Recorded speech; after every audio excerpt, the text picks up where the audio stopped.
Hey everybody, this is Chris the Wildman Wilds coming to you about 30 minutes after the 120th edition of the game, which was really anything but a game. Uh, I'd like to be out here standing, screaming, ranting, and raving, but sadly, I think there was a part of me that almost expected this to happen. As much as I had become more on the Ryan Day bandwagon over the course of the last few weeks, I think there's a little part of me that completely expected this to happen because of the fact that Ryan Day is just not the guy. We had a national championship defense that we had playing for us today. This defense did everything that could have been asked of it. The one touchdown it gave up came after Will Howard threw an interception at the 6-yard line, and they only had to travel 6 yards to get the touchdown, or actually a yard to get the touchdown, roughly, because they returned it from the 6 to the 1. This team under Ryan Day has been nothing short of just a disgrace. It's been underachievement. And I don't mean to say that about the players. The players, I think a lot of the players gave their hearts. That defense definitely gave its heart out there today. Every time we needed a big play, they came up with it until the very end when they were just so gassed they couldn't do it anymore. And why were they gassed, you might ask? Because the offense could not sustain a drive. The offense converted 37% on third down. 37%. That team up north completing 50% of theirs. They did not have a first down conversion in the second half, or I'm sorry, in the fourth quarter. Fourth quarter. This team was a joke out there today. A big part of that I blame on some awful play calling on the part of Ryan Day and Chip Kelly. These guys were so obsessed with running up the middle, with trying to beat that team up north at their own game, they forgot in the process to try to win the game. This is a team that I really feel has national championship talent and barely bowl game coaching right now. Uh, the coaches are a major problem on this team. Yes, there was some lack of execution on the offense. I'm not going to deny that. Will Howard had by far his worst game as a Buckeye. But a lot of that came down to the lack of time. Sometimes he had time to throw, sometimes he did not. The running game was absolutely horrid. We got the two best running backs in the country. And the best we could come up with out of that was, what, 95 yards? That's the best we could come up with out of the best running back group in the country. I'm just, I'm mind blown. You look at that team up north, they simply, I'm sorry, 77 yards, by the way. It was 77. They beat us by 95 yards. They had 172 yards on the ground. We did not see any sweeps. I'm sorry. We saw uh,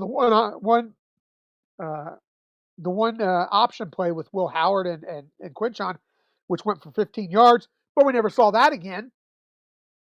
We didn't see them trying to get the outside corner. And when they did, it was successful, but they stayed away from it. We didn't see them running screen passes. We didn't see them running wheel routes.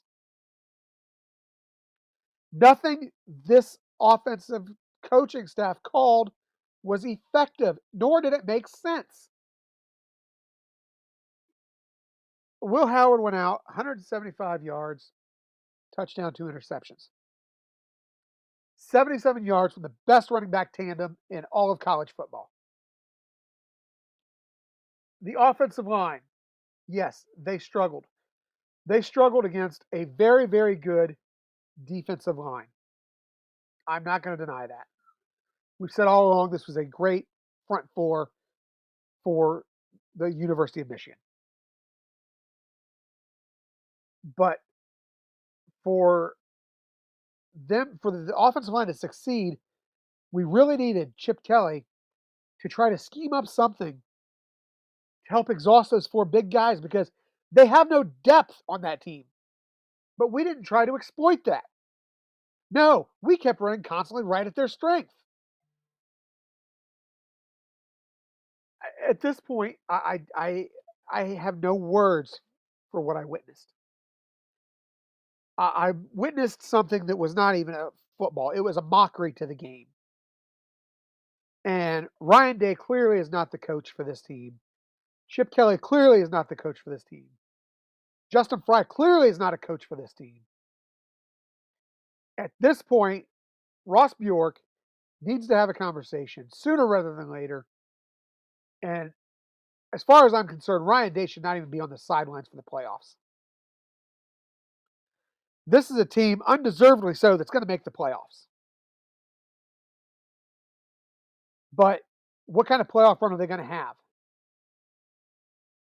If it's what we saw today, they're out in the first round. They're done. If it, I just cannot express the vast disappointment I've got, the vast amount of disappointment I've got in what I saw today. And I will support this team. Don't get me wrong. I will support this team.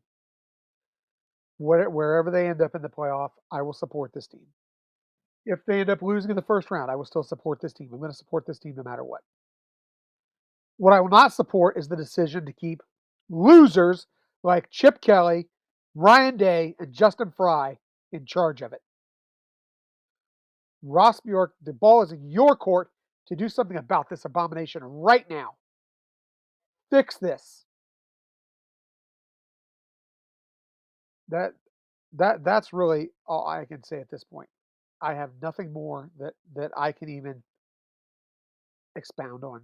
There's nothing great to talk about in this game other than the defense. Uh, Offensively, we were an embarrassment. So, guys, looks like we got another long year of listening to obnoxious, loud mouths from that stink hole up north, but blowing their own horns about how they won it. You know what? They did, and we can't deny it this time. There was no cheating. They played without their 2 best players. They simply outplayed and outcoached the Ohio State University. So, to the fans of that team up north, I say congratulations. I don't like it, but I say enjoy your victory. To Ohio State fans, I just say pray for the future and hope that our next coach understands what it means to be a coach at the Ohio State University. Until next time, OH.